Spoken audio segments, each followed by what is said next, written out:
That's going to change with the next series because ETC versus PNC. One of these players will go up to 2 wins. That's right. And in the case of both of these players, they've only played 4 matches up until this point, so they have 2 matches left.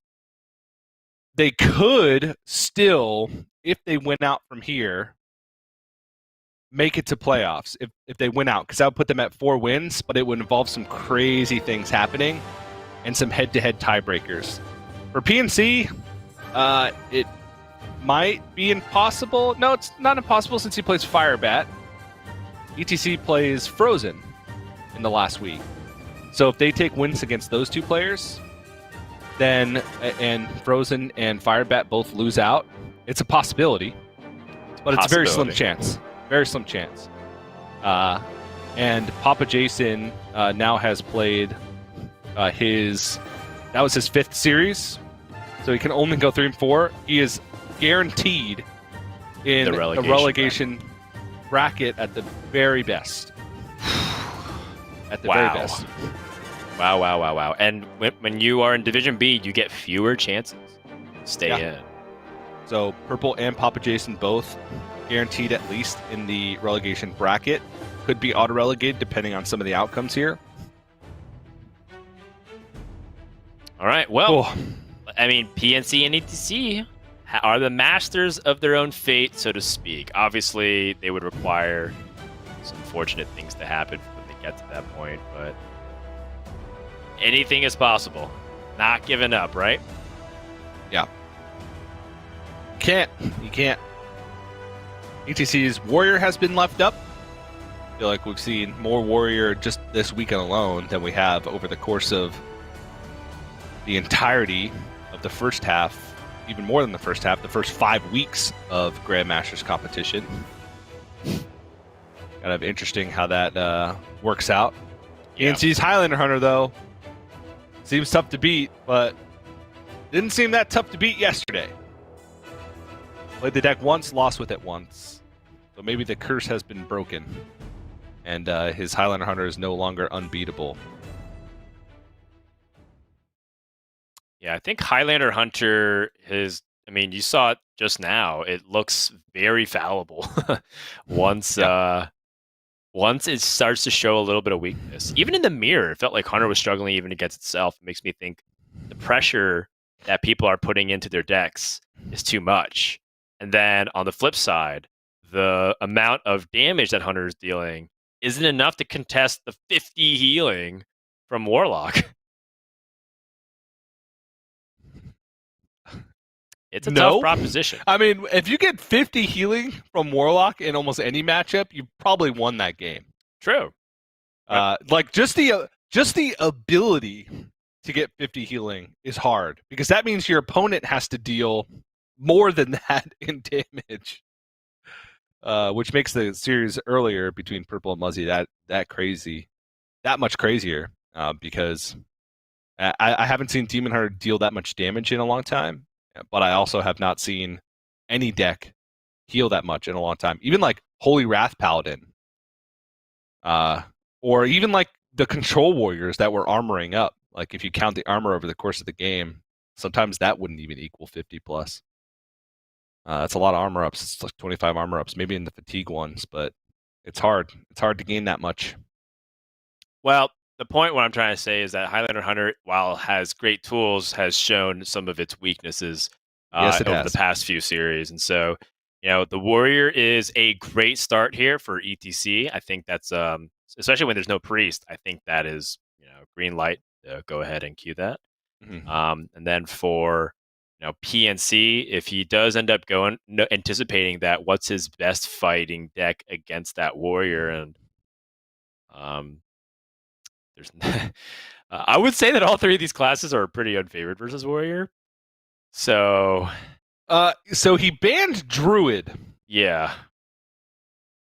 So we had a Druid ban earlier today. I think I saw Lorinda post that. Mm-hmm. I wonder if in that matchup Druid was banned and both Demon Hunter and Warrior were left up. Okay. I don't think so, because I think it was banned in the Seiko series.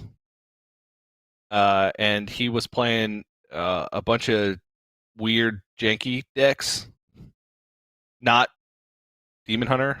Yeah. He's playing Death Rattle Rogue, the Spell Dragon Druid.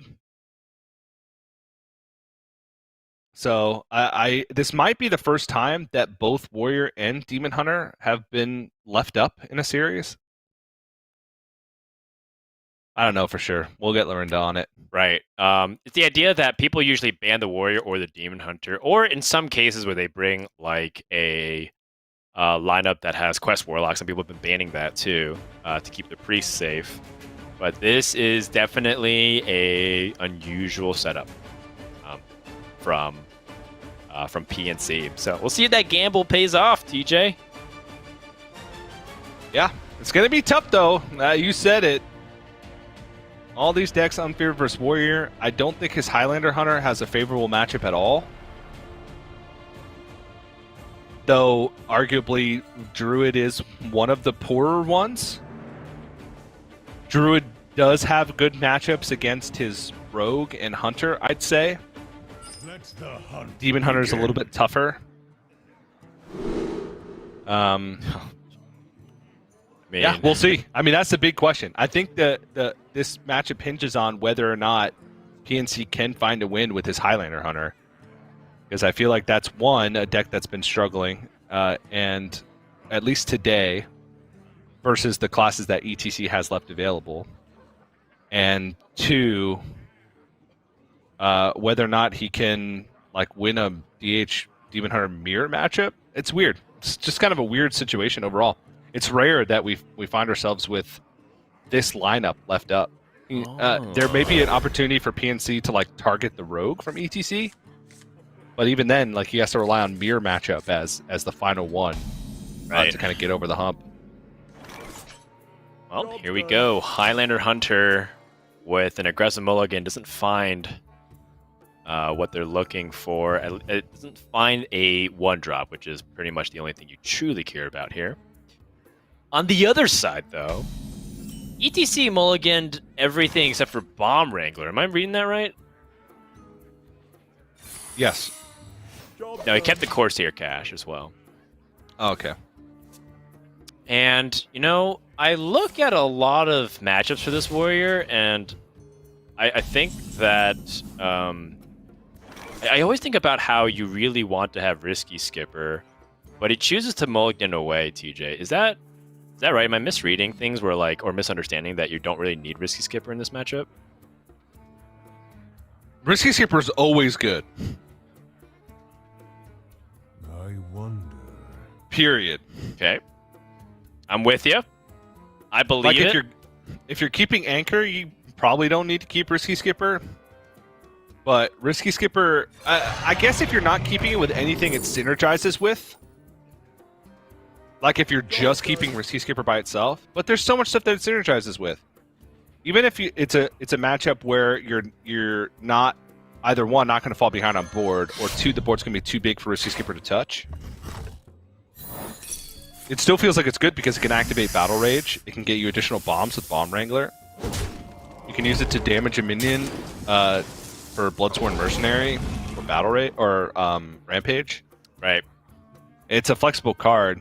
The argument against it in this matchup is you kind of need to play for tempo, and Risky Skipper, the earliest it comes down is 4 or 5.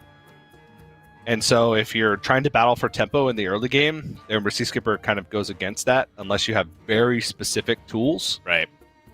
So I guess if there's one matchup, it might be this one because it doesn't check any of the boxes.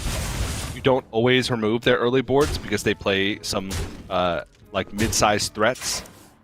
Okay. You don't usually have time to hold on to resources to go for Battle Rage. Sure. I don't know. I could buy it. Right now, it would have been fantastic, though. I just think that any deck that tries to snowball on you, you really want to have a Risky Skipper as an option. Yeah. But I'm open to it. I'm just trying to justify it. I'm not saying that I agree with it. And alternatively, I'm very open to the idea that it could be correct to do that. I'm more, How about this, TJ? I've been chastised more times than I'd like to admit for not keeping Risky Skipper.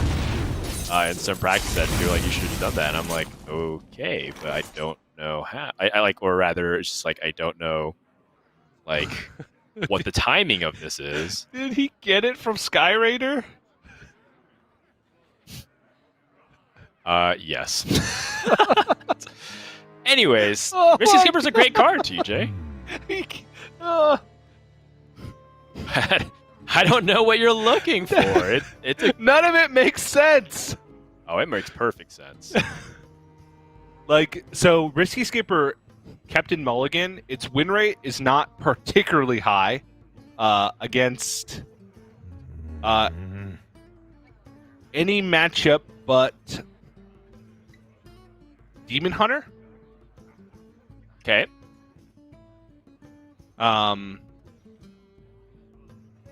Yeah, it's like a middle of the road card against everything but Demon Hunter. But even if you look at it against Hunter, it's still 60 plus. And the thing about that is, even though like it ranks by win rate, it's still within a couple percentage points of Mulligan win rate to everything above it. So I guess that's okay then. yeah. Again, I've said this so many times because there's so many things that just haven't made sense to me over the past couple weeks. What do I know, Dan? Well, I think that's what becomes particularly interesting, is that this warrior has several different approaches that, or rather has a lot of decisions that people have several different approaches to go about it. And I like that. I think that's partially what makes this warrior deck compelling, is that a lot of the answer to your question is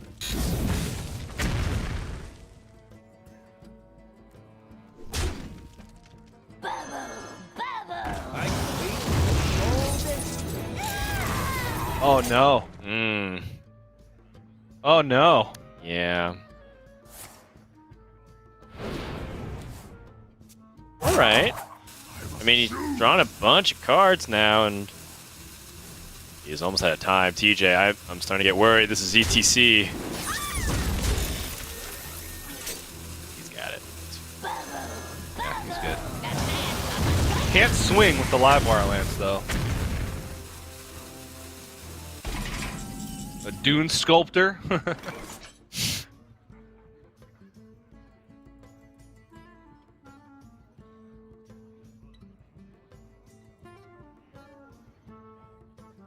I guess, like, if you're PNC, you just kind of take it really slow. Ooh, nice. Yeah. Yeah, because he Dune has Faces Sculptor- Corruptor in hand. Dune Sculptor actually surprisingly threatening. Yes. Add a mage min to your hand when you cast a spell. This deck casts some spells, you know, just casual, like, half their deck are combo spells. Yeah. Though ETC just has no hand space right now. Yeah. So, but it's killed, so it doesn't matter. Maybe if he picks up a Mass Resurrection later on in the game. Sounds crazy, but it's not that far-fetched. I've done it before. Play Sky Raider, get a Hench Clan Burglar, Mass Resurrection. In fact, I'm pretty sure we saw that in a Warrior game. I challenge you to Like Bunny Hopper's Warrior game. Oh, I don't know. in Europe. Yeah, I think I Yeah, think maybe I'm you're right. misremembering. That does But sound right. so much crazy stuff happened in that game. I have no idea what to think or believe anymore. We've had some pretty interesting games, DJ.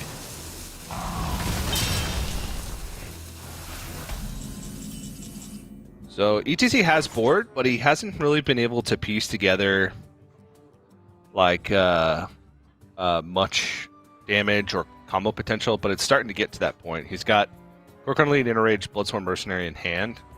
So he's got burst damage already. He also has Grom. He's missing second Risky Skipper, but he still has a bunch of tools to fight for the board. He picked up a Goblin Lackey. This Bomb Wrangler is... And the Warmount Challenger, to be honest, are both difficult to deal with.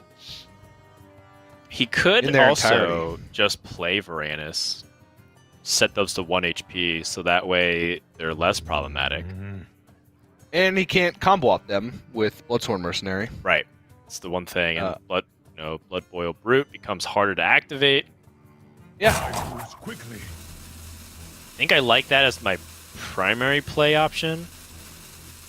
And then the hand just like looks a lot better when you start to get the set turn 7, 8, and 9. So you can piece together, you know, either threatening proactive plays or you can just do reactive stuff. Faces Corruptor easier. Yeah, I like this better.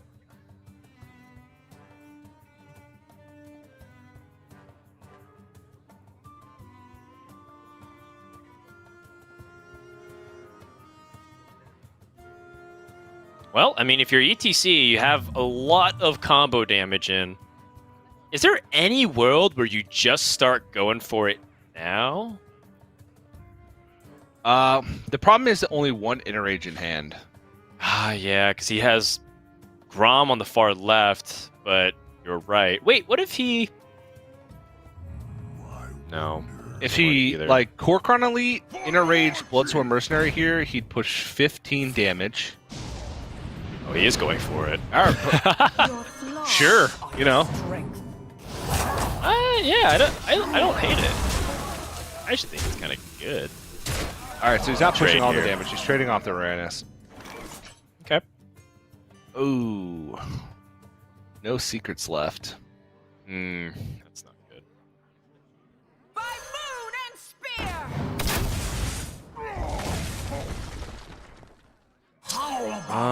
Well, this Faceless Corruptor will at least deal with his other minions. I wonder if PNC doesn't even want to train to the Bomb Wrangler because he doesn't want to potentially give opportunities for his opponent to have that Boombot damage come through.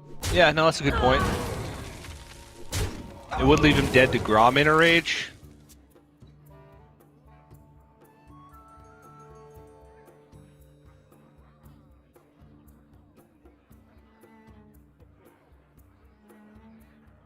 Okay.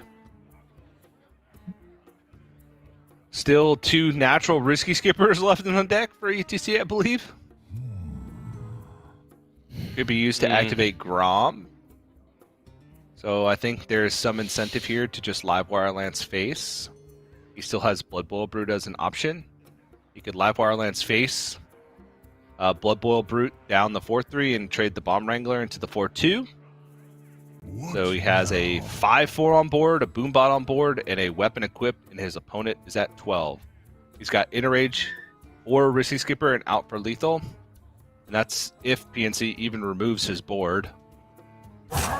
Seems solid to me. Seems like the most powerful upfront play. Yeah, I like it. I like anything that involves setting up 2-turn lethal here. Yeah, it would rely on some things off the top. Kobold Lackey would also be lethal. Right. Because he could use it to shoot his Grom and get the Enrage. Goblin Lackey, not so much, but, you know, it's still damage. He's still getting close. Oh, jeez. All right. I mean, he could win if this goes unanswered, but... Yeah.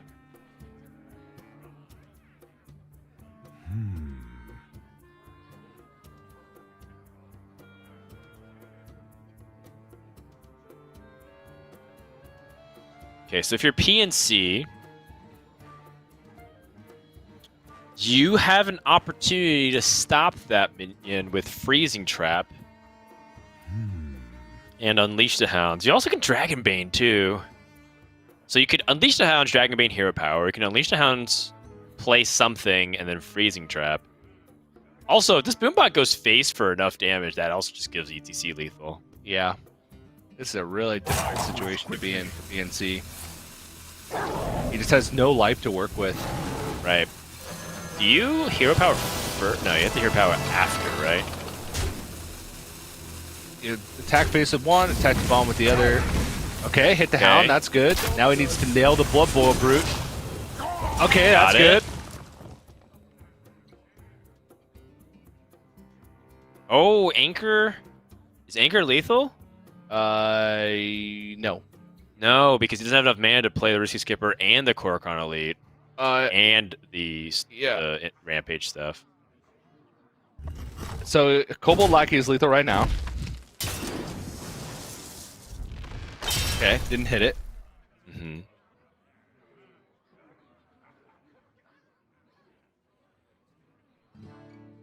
Is he going to trade into this with the core currently because he's afraid of dying? I mean, it makes sense. I honestly don't think there's any reason not to. He gets a value trade with Titanic Lackey. He sets up Anchor, which I don't think it's guaranteed to be Risky Skipper because he still has one Sky Raider left in his deck, I think. But it's very likely to be lethal. And again, that's lethal even if PNC removes his board.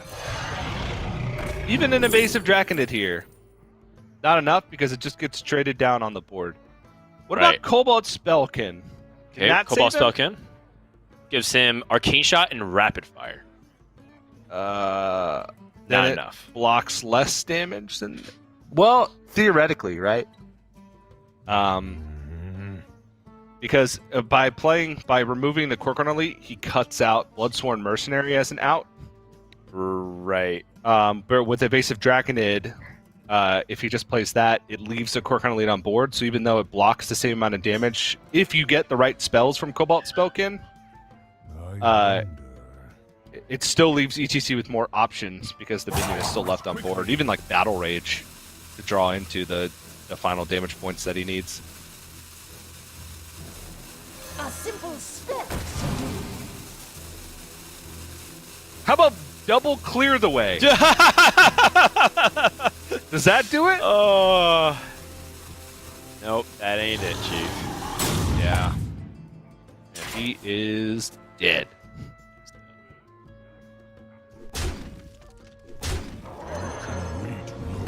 Kind of too bad, to be honest. Does seem like there was a lot of opportunities for that hunter to potentially survive, but looks like it just wasn't really meant to be. Not today, not today. I mean, he lived for longer than I thought he would. Part of that was just finding good ways to survive. Part of that was ETC just not drawing, 1-in-4s for lethal for 3 turns in a row. But he did survive longer than I thought he would. But as expected, Warrior does take a win. I think it was just a matter of time in this series. So at least get it out of the way early, right? I think PNC's focal point here is going to be on the Rogue. I think he's going to need to take multiple wins, maybe even 3 wins, all 3 of his wins against Rogue if he wants to win the series. Because Demon Hunter, he also has quite a few bad matchups with Demon Hunter. His best one, I think, is the Mirror matchup, which not a good matchup. It's just straight up 50-50. Well, we've seen harder odds overcome by PNC, so we'll see if he can turn around as we take our final break of the week, DJ.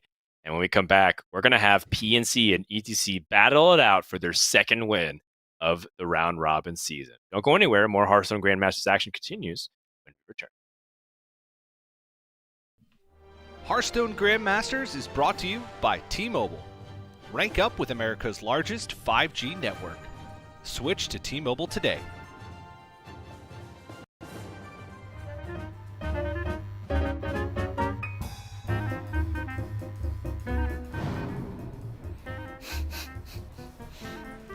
Useless fact? Nope. 쓸데없는 정보? 생각이 안 나네. A useless fact I know is a day is 18,600 seconds. 제 친구가 요리 유튜브를 시작했는데 구독자가 지금 700명 넘었어요. 아, 나 근데 이런 거 잘하는데. 근데 최근에 아는 거 있어요. 밥에다가 그 귤이랑 김이랑 해서 먹으면 연어 초밥 맛이 난대요. 귤이랑 김이랑 싸가지고 간장에 찍어 먹으면 약간 연어 초밥 맛 난다고 해요. 믿을 만한 소스가 알려줬어요.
Welcome back, everyone, to Hearthstone Grandmasters for the Americas as we close out week number 6, which is just a mouthful to say, TJ. We have 6 weeks of Hearthstone Grandmasters in the books after these last few games.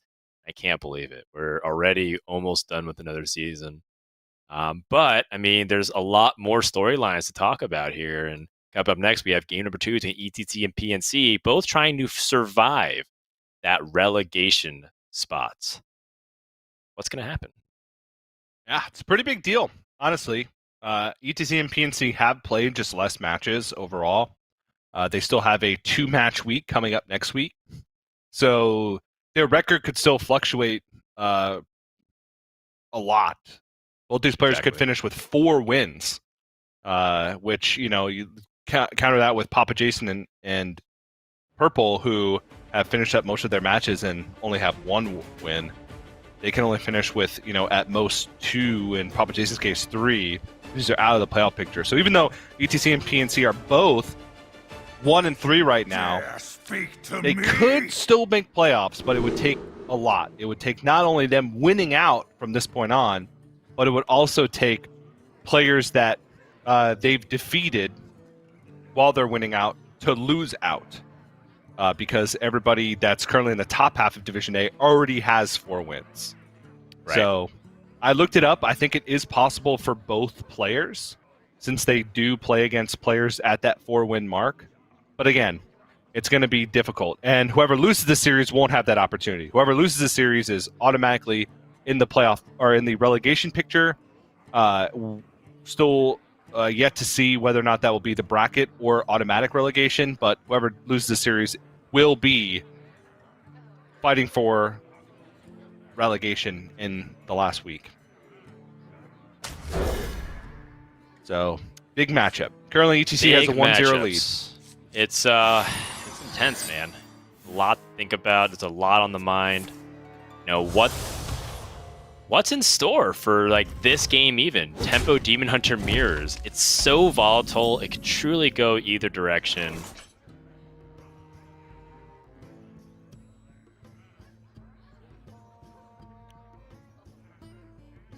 I look at PNC's opening hand here, and I'm thinking about how weak this all looks, actually. Except for the fact that he has the Twin Slice in hand, he doesn't actually have a meaningful proactive development outside of the Beaming Sidekick. But sometimes that's still okay. Sometimes you just play the Beaming Sidekick, and you just get the board presence early.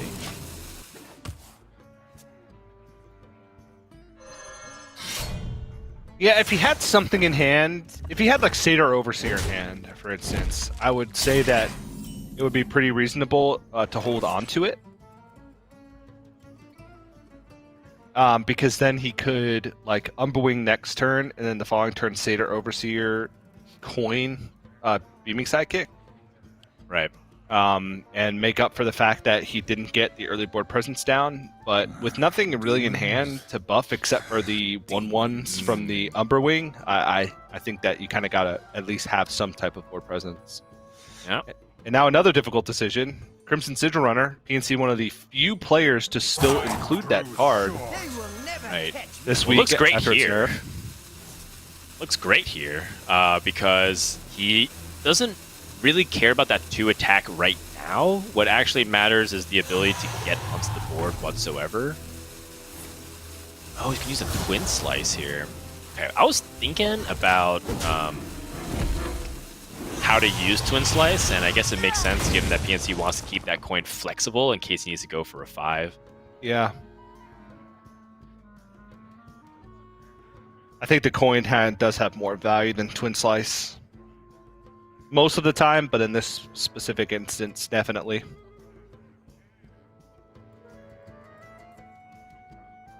Well, ETC cannot answer the Battle Fiend and also develop something meaningful here.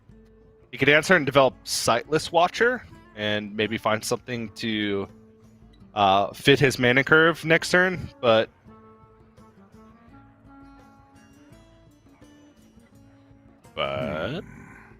it's just not the strongest play. Yeah. Looks but pretty weak. But killing the Battle Fiend might just be the better play. Yeah.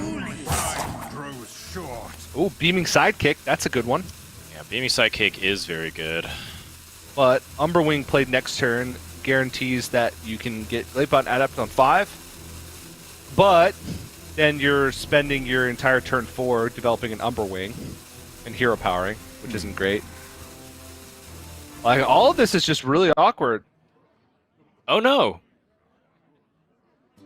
Alright, we're gonna wait for someone to reconnect. But I like the point that you made, which is, should you be playing for your turn 5 or your turn 4? What's more critical? I think that Glaive-Bound Adept is flexible enough as a power card that you can still wait till 6. I don't know if you can... I don't know how good it is to let your turn 4 be pretty weak here going into 5. That's my only concern, really. Okay, looks like players are back. So I'm okay either way. Like, I think the Umberwing is definitely good because you can set up this powerful tempo play. But, you know, if your opponent Shadow Weavers your face, you know, that kind of gets thrown out the window. And you want to make sure that turn 4 sets you up for the best possible. Yeah. I don't even know what ETC selected, honestly, because he disconnected right at the end there. I don't think he even got. I don't think he even got to choose. Though beaming sidekick felt like the best option. It looked pretty good, yeah. In Frozen Shadow Weaver and beaming sidekick here. Unless. So again, a tough spot. So if he Frozen Shadow Weavers and beaming sidekicks, he gets to shut off a potential powerful play from PNC going into his turn 4, which he has coin, so turn 5. Is it cold in the shadows? But by going with full Pure Scoundrel, he might be able to shore up a weakness going into the next turn where he doesn't have a way to grab tempo back.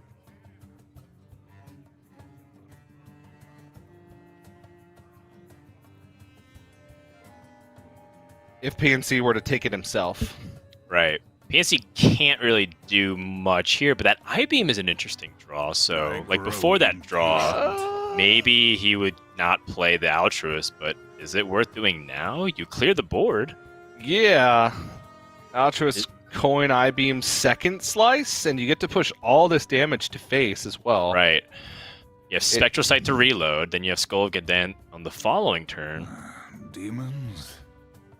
The problem is if he picks up an expensive card that's not just playable on the board, like, oh no, I guess even if he picks up Glaive-Bound Adept, he'll be unfrozen and still have the Umberwing. So he should be able to either get 2 Spectral Sight or pick up a play that he can make onto the board immediately.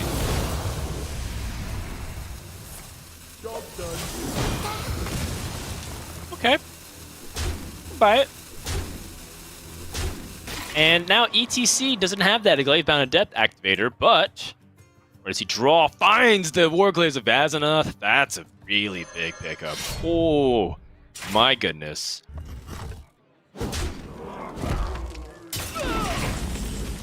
That's huge. Yeah, and I like the hold too. He can go, oh! Ah! Is it cold Oh, in the jeez. shadows? Wow. From the tippity top. Yes. That is brutal. Oh my goodness.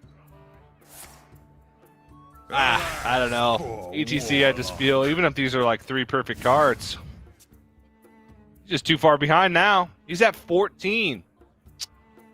Yeah, he just doesn't have the life to be able to come back and play with anymore. Yeah. The fire burn bright. Hey, I got you, friend. Is there anything that could be done here as a last-ditched effort? Nope. Look like it. I think ETC's at 1, 7 damage on board, 8 now with hero power, 13 with Glaive-Bound Adept.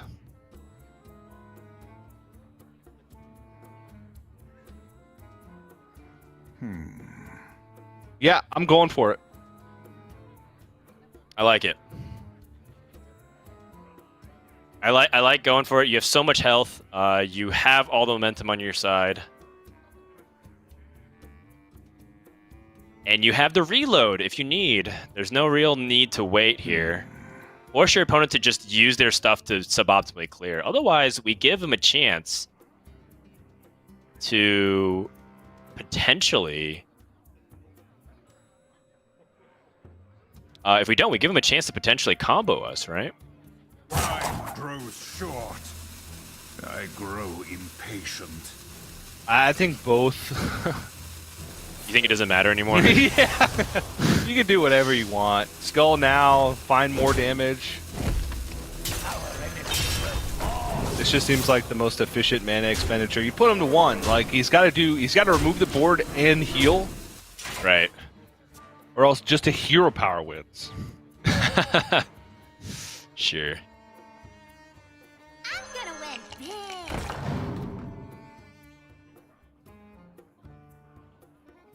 Okay. Well, I mean, he has a lot of damage for the metamorphosis if he can survive that long, but obviously seems like it's going to be an unlikely thing. Complete.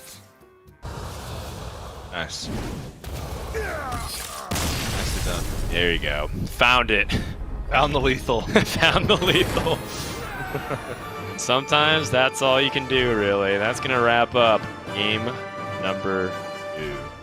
And PNC gets a critical Demon Hunter Mirror victory. I think that we've been seeing people get that reverse sweep. And, Rogue hasn't exactly been on like the king of the meta in a while, but still, it would have been a pretty tricky situation if PNC had to go up against Rogue 3 times, because Rogue sometimes just gets that Edwin, or sometimes just gets like the goods with the Galakron, and then you get kind of run over. So a lot of hope just got breathed into the series for PNC. Now we have Rogue Hunter versus Rogue Demon Hunter. And I think it really comes down to like which matchups Rogue feel more comfortable in. And I think that because ETC has like generally a little bit quicker options, because Tempo Demon Hunter can get the win against the Hunter a lot easier than Rogue can, I think. I want to give the edge to ETC. Yeah, I would agree. I think that ETC can be Highlander Hunter with both of these decks. So the Highlander Hunter it feels like it just doesn't have enough mana. Like it always just feels like it's a 1 or 2 mana short from doing the play that will win them the game. Right. Which is how powerful tempo tools are. Now they can have, just a crazy start where they go 1-drop into Fairy Dragon, into Stormhammer, into Feywing, into Rotnest Drake, where they just get infinite value from Stormhammer and keep presenting threats that are impossible to remove. Mm-hmm. That's like the curve. And then, why aren't you just playing Dragon Hunter at that point? Yeah. But having the flexibility of Zephyrus and Dragon Queen Alexstrasza for the decks that can deal with that stuff, and of course Dino Tamer Brand to close out the game, that's why you play Highlander Hunter. But I think this one's gonna be close. I think it's gonna come down to the wire because we do have close matchups left. I can't give a matchup either way to Rogue versus Highlander Hunter. Demon Hunter can run away with games quickly, but they can also falter, especially now with players cutting Crimson Sigil Runner in the deck and running a little bit slower value generation like Volpyra Scoundrel. So even though I think ETC might have a slight edge as far as matchups are concerned, when it's 1-1 like this and PNC took a crucial mirror match victory with Demon Hunter, it's anybody's match at this point. PNC going to turn to the Galakron Secret Rogue, pretty standard stuff all the way through. The 1 copy of Devoted Maniac, which is pretty standard at this point. He does have an above average number of secrets with double ambush, double dirty tricks, bamboozle. I think a lot of players, especially this week, have been running 4 secrets total. Now. Okay. Watch your back. But let's get into it. Demon Hunter versus Rogue. Yeah, Demon Hunter versus Rogue. Opening hands look good for ETC in terms of having the 1-drop on 1. Probably need a little extra change there in order to make sure that curve continues to get smoothed out. PNC Full mulligan into the secrets. Although, a little awkward still. Just a bit. Just a tad.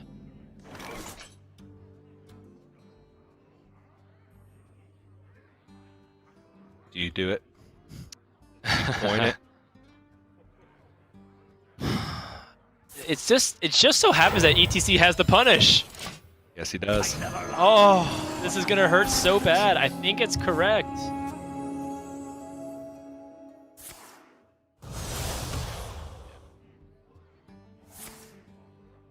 Poor ETC. Sometimes it really do be like that.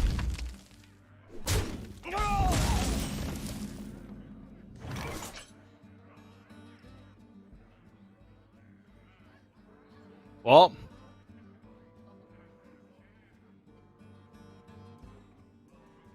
PNC is one card away from a full house.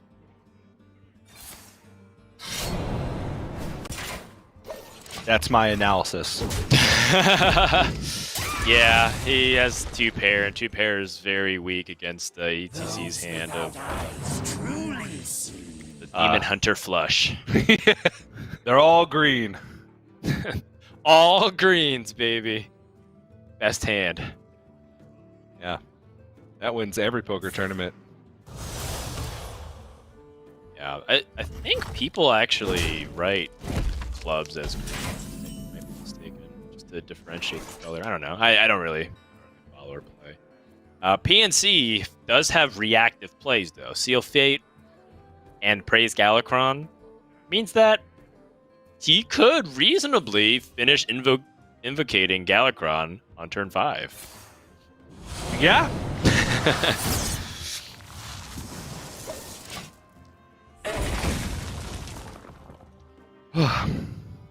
Hide behind your servants. Well, this is just raw power every turn from ETC. Right. Just the goods. Like, It's the that's going to good be where goods. PNC is going to struggle, is just living. Sure, he has a lot of answers to be able to deal with the board. He's got a lot of annoying things to put in the way with these ambush secrets. I wonder. But the biggest problem he has is that life total. Sure, he's at 24 now, but check back in roughly 7 minutes. Okay. Set a timer for 10 minutes.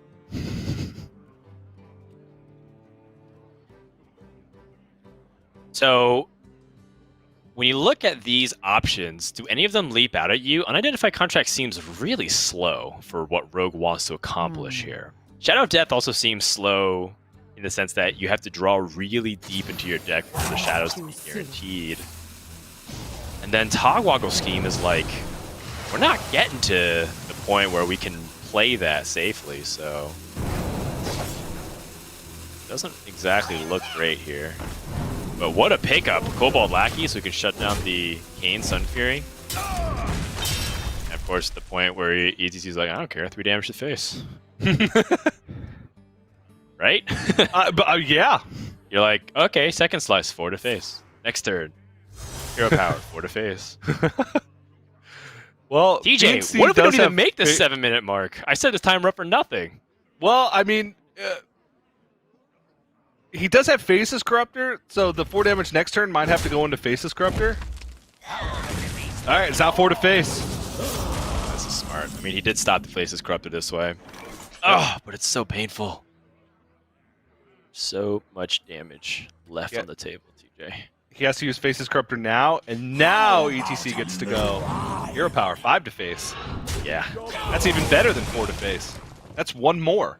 Unless it was 5 to face, then 4 to face. Or 4 to face, then 5 to face. Nope, still 5 to face.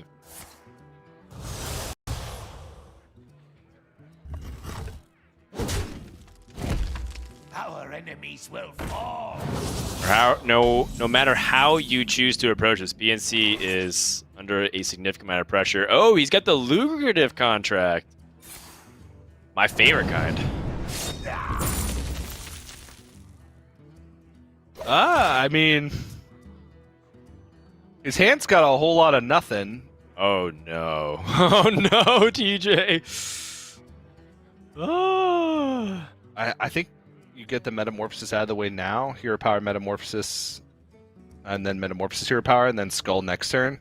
I like it. I like it. I think the skull should be used once you have exhausted the other resources here to pressure, because this is 12 damage over 2 turns. Yeah.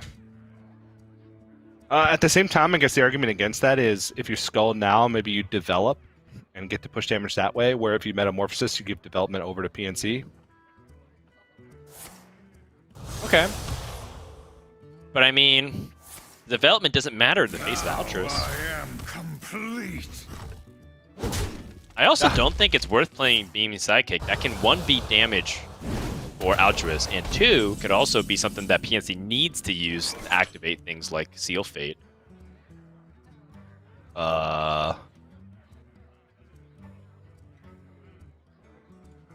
Well, I mean, they don't call a Secret Rogue for nothing. Secret Galacron Rogue for no reason, TJ. Yeah, I mean, I said PNC runs like one more secret than most players are running this week. I mean, that is very much the Secret and the Galacron package wrapped in one very neatly.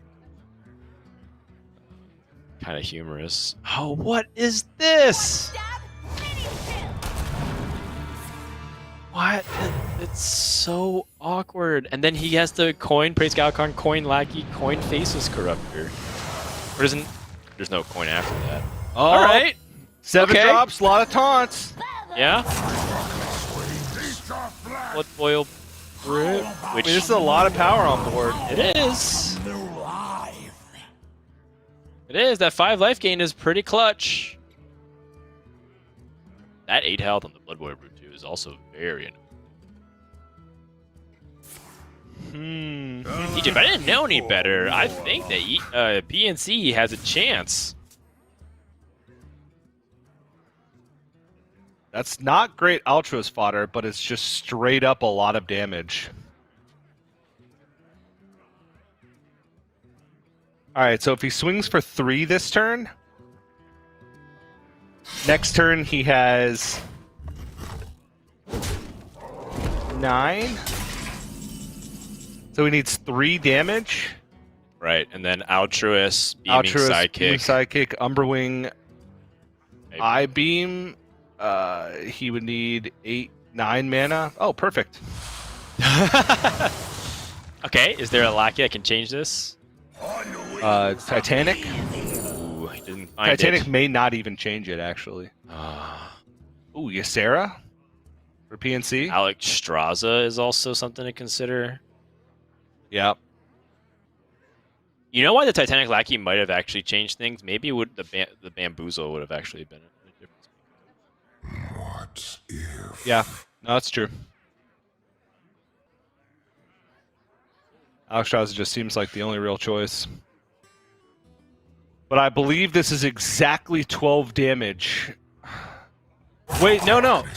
It's 11.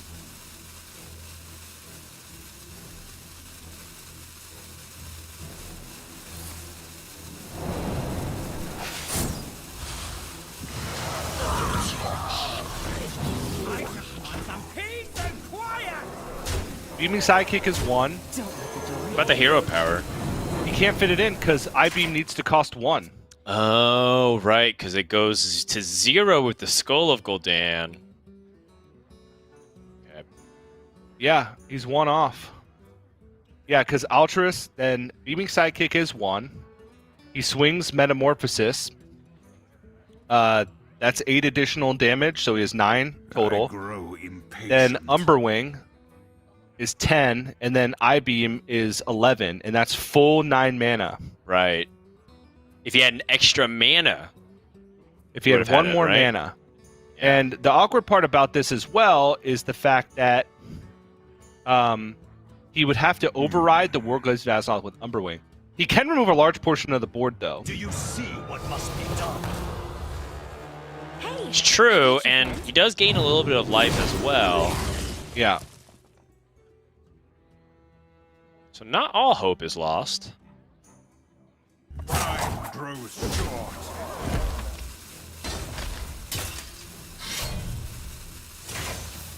7-minute timer just finished, by the way, TJ.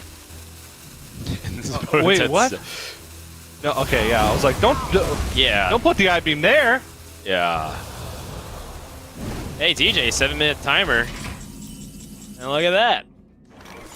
And this is where the Alexstrasza kicks in.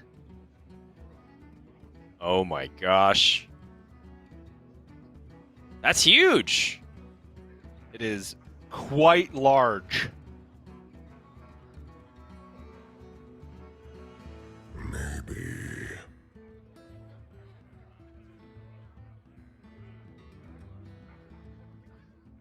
ETC's thinking, I got him cornered.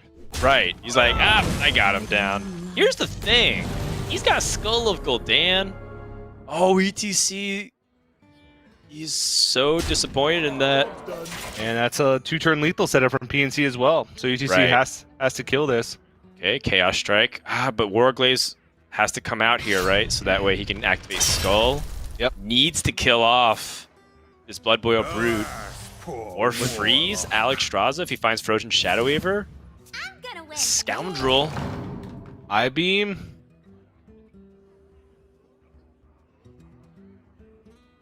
Mystery choice. Or consume magic.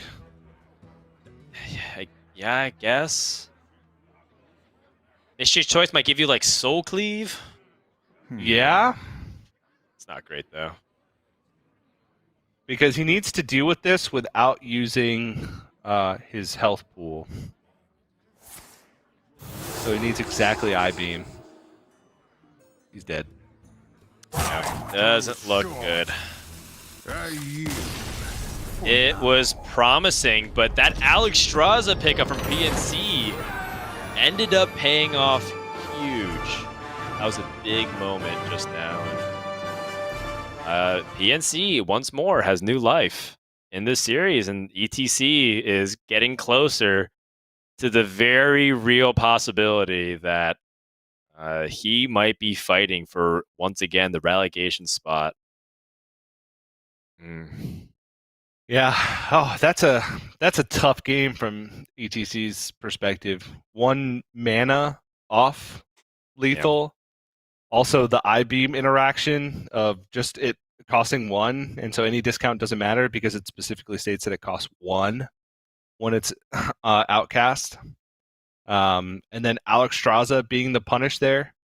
I suppose like any big minion with taunt would have also been kind of a punish, like any big minion plus Titanic Lackey, because at that point he'd used Kane, he used Metamorphosis. He was getting low on life, so.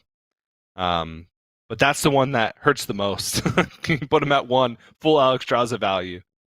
But again, a big win for PNC taking the Rogue. But the Highlander Hunter was the deck that I was most worried about coming in. He's got Demon Hunter and Rogue left as the 2 decks that he has to. He just has to beat one of them. So definitely doable. I mean, PNC, like in the past, we've had the conversation of, can he reverse sweep with Highlander Hunter? Because that's how powerful it seems the deck is in this hand. But now it's just, can he win 1 of 2 with the Highlander Hunter? And I think he can. I think he can. We shall see. I think that the Highlander Hunter does have the opportunity to get that win, but the big challenge of Highlander Hunter, to me, feel that their curve is a lot more inconsistent now that they've decided to go higher onto it.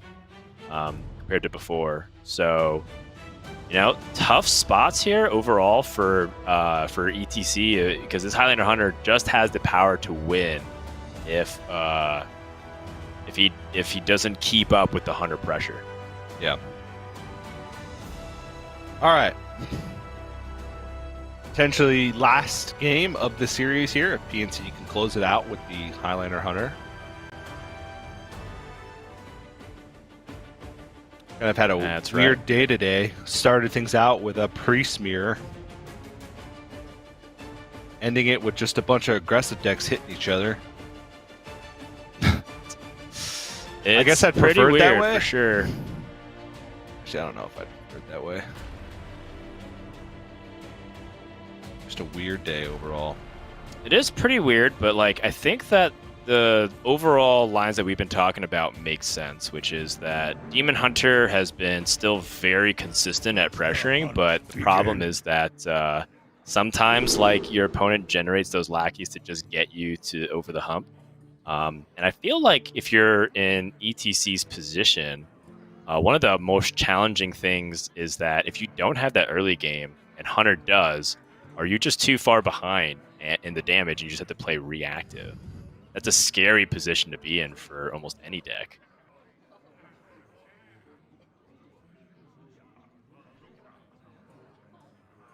Definitely is. Don't know if that's ETC's hand or if he hasn't mulliganed yet. I think that is his hand. Not the greatest start. Missing a 1-drop. Meanwhile, PNC. Coin in Prison Felmall. Giddy up. That's right. Giddy up. Oh, yeah. From there, it's okay. Yeah, it's not amazing. It's not awful. But PNC, you love to see that. Hero power pass, turn 1. Oh, it's so good, TJ. It's so good. Nailed it.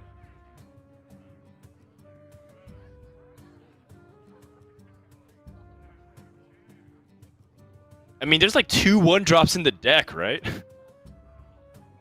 That's like the wild thing about all this to me. There are 2 1-drops in the I deck. grow impatient. Yeah.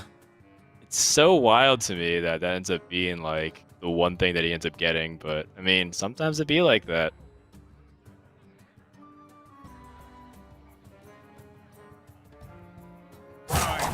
And now ETC has to pick up the pieces here if he just wants to keep this 1-drop in check. Otherwise, you just play Umbra Wing and let this 1/3 bump into stuff. There's nothing wrong with that. Gonna eye beam it. Oh. Oh. Oh. Technically, a 1-for-1, and ETC gets to push a damage, but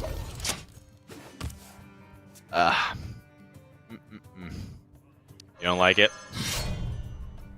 it just doesn't feel good. I don't want to do those things as Demon Hunter. I want to do the fun things.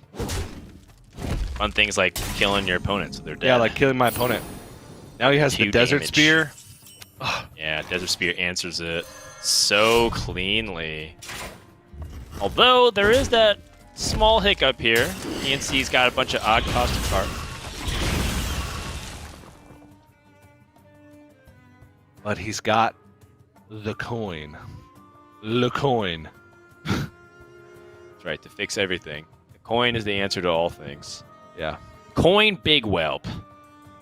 Anyways, ETC does have the opportunity to go in now, but that Imprisoned Felmall waking up is scary. That is a really scary minion, a scary proposition. Fires of vengeance burn bright.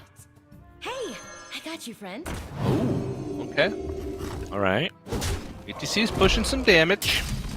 Where's this Yes. Imprisoned Felmall gonna go? It goes space. Where else would it go, TJ? I feel like it just always goes face. Of course. Unless PNC value trades a very high attack Edwin into a small minion, then it hits the Edwin to reward him. That's when it doesn't go face. Yes. I wonder. Still upset. Don't know if you could tell.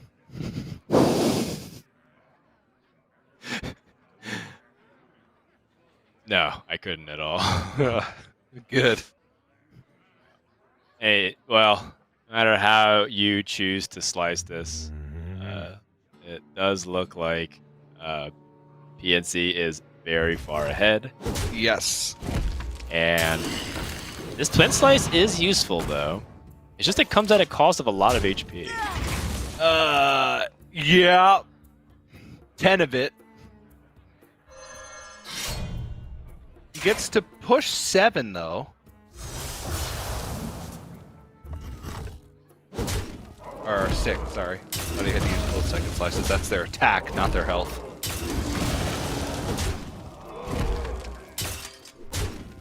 And PNC doesn't have a proactive play right now. or it doesn't really have anything. Like, it's just a big old whelp. Yeah. Warglaze of Athnos is such a nutty card. It really is. Powerful.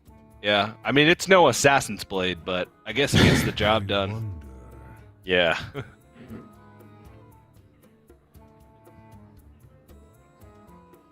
It's not like Demon Hunter has any ways that they can buff their weapon like Rogue does. It does feel kind of funny that it's like Rogue that used to give their weapon +1 attack if they have an equip. That seems kind of tame now, relatively speaking. Yeah.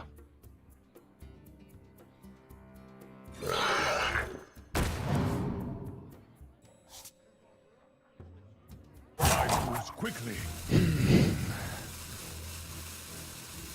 At the same time, you know, can PNC mount an offensive to potentially put ETC in a situation where he has to keep trading? This is still a lot of damage. And if you go to the face with this, put your opponent at a 14, you draw Dire Tamer Bran. They go down to... Whoo!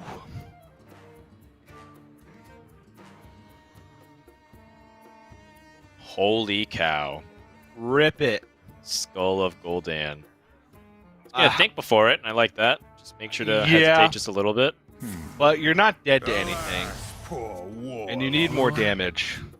Altruist. Did Battle somebody Fiend? say damage? Warglaves. So he's 7 mana next turn. Assuming he doesn't pick up something very expensive from his deck, he can get a good amount done with this Altruist. So counting damage, he has Time grows short. 5 this turn. I don't know if it's enough to deal 10, assuming things get removed.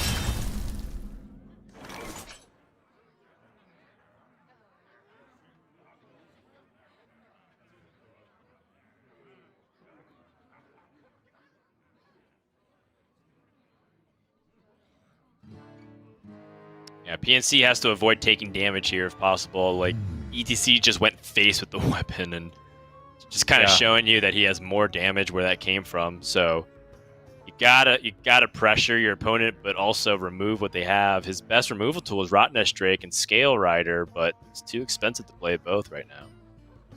Yeah, he could trade into the Beaming Sidekick and set up Tiamat with Divine Shield and Taunt. Yep. Alternatively, he can rush the Tiamat and push 5. Like Wind Fury rush the Tiamat, push 5. Quickly. Either way, this is going to be close because ETC does have Keen in hand. Yeah, it's not every day where you see Rush and Taunt, but PNC does have the 2-turn lethal setup. So ETC has 5, 6, 7, 8, 9. Oh, there it is. That's the one. Oh. Did he have it without it? That's what I want to know. 5 with Kane. Do you see what must be done? I think he might have. 7. No, I think Yeah, no, he was 1 short. I think he would be actually short. Yeah. Yeah. Wow, look at that. And I mean, the second Twin Slice was incredible overkill. Yeah. But 6 damage just- extra. Yeah, just like that. You get to see ETC tie it up and send it to Game 5. And one more game to wrap up this series as the Rogue versus the Hunter is the final showdown. But that Tempo Demon Hunter with that Skull of Gul'dan, super clutch to try to get it, that card draw going. You can continue to see, you know, why so many people play so they value their health so much. But at the same time, you need to pressure the Demon Hunter because no matter how slow you think you can take it, they will find a way to switch into higher gear. Yeah. It's a pretty punishing deck or any type of slow play because they can have a fast start and just kill you that way. Or if you give them enough time, as we've seen many times with Demon Hunter versus Priest, where they can just piece together a ton of damage from hand and just go at you all in the span of a few turns if you give enough time. Now, it's not the case against Highlander Hunter, but ETC just having the luxury of being able to play Skull on 6 and develop almost nothing. Let the hunt begin. Was what allowed him to win. But now it's down to the final game. PNC once again with Highlander Hunter. Ooh, but he's got the 1-drop. That's a good curve. And that is not a good opening hand for ETC. Oh, yeah.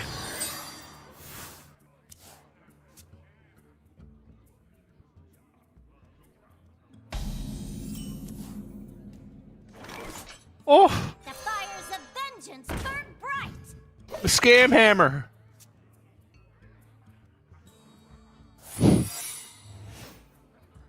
Stormhammer is just going to be able to get a lot of damage. Although, funnily enough, Ragnas is the only dragon, so he wouldn't be able to do much with it until he gets to that point. Yeah. Okay, so now Ambush is played, but he can circumvent that by playing Animal Companion.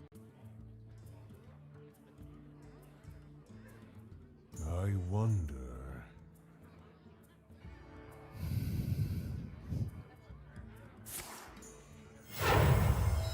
Yep.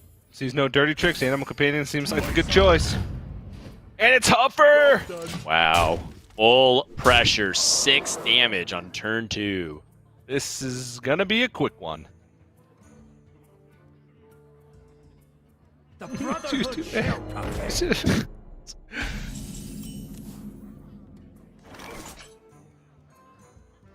Let's keep going.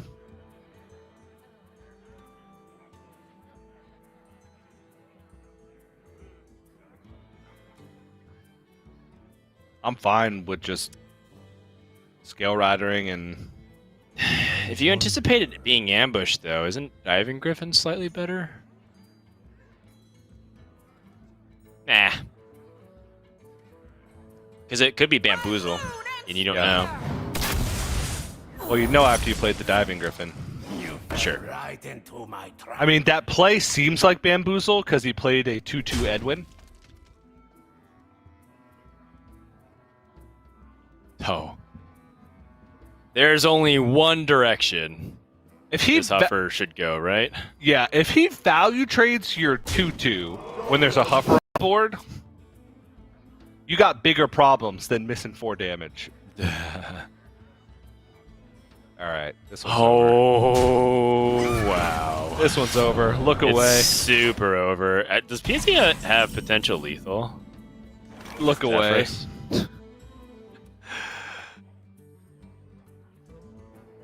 Yeah. Oh gosh, this is ugly. This is so ugly. ETC has nothing. Rogue has no plays. Just dagger up past on turn 4. I wonder. And once more, TJ, I come to you. And I ask, is Rogue the Brig? No. Good talk. I love our talks. Shield of Galakron can put a taunt in the way, but PNC has guaranteed lethal, I think, with Zephyrus. So that'll do it. That'll do it for this game, this series. And PNC is going to improve to 2 and 3. ETC is going to fall to 1 and 4.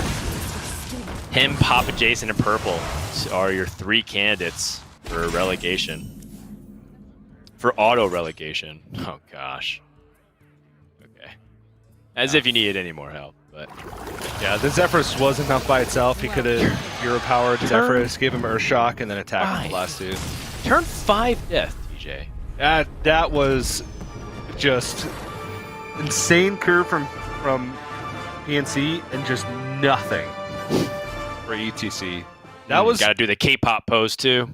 That was the biggest Wow. non-game What a- I think we've seen in all of Grandmasters thus far, at least this season. That was just he couldn't do anything. There was literally nothing that could be done in that Right. He situation. full mulligan, didn't find anything playable, and then Yep. proceeded to how you say get wrecked. Yes, he did. He got very, very wrecked. Which is kind of a disappointing way to finish it. You know, whoever wins, you'd want that last game 5 to be like a close, well-fought battle. To have a kind of a non-game like that just, you know, leaves a sour taste in almost everybody's mouths, maybe even PNC included. But, you know, maybe not as much because this means that he's not guaranteed in the picture for relegation.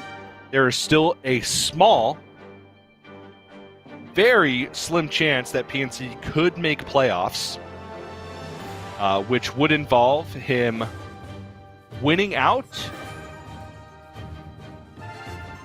which his last 2 opponents are Firebat and Purple, and then because he'd only have the head-to-head over Firebat in the playoff picture, he would need to hope that Firebat would also lose out.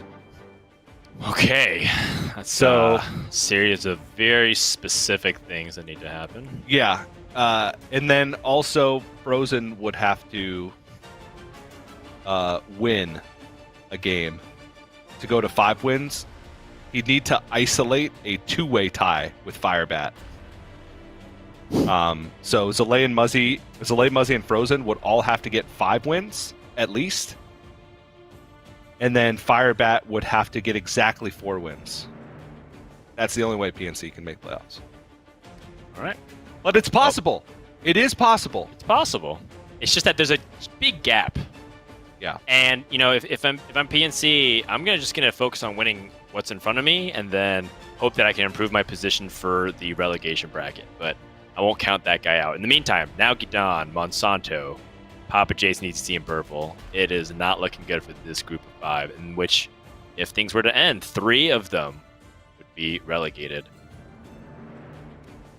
Yeah, kind of a brutal picture, but only 1 week left. A lot of players have 2 matches left to play. Some only 1, which is going to make it even tougher for those players to qualify. Like in the case of Purple, he's just kind of fighting to maybe get out of the automatic relegation spot and into the relegation bracket.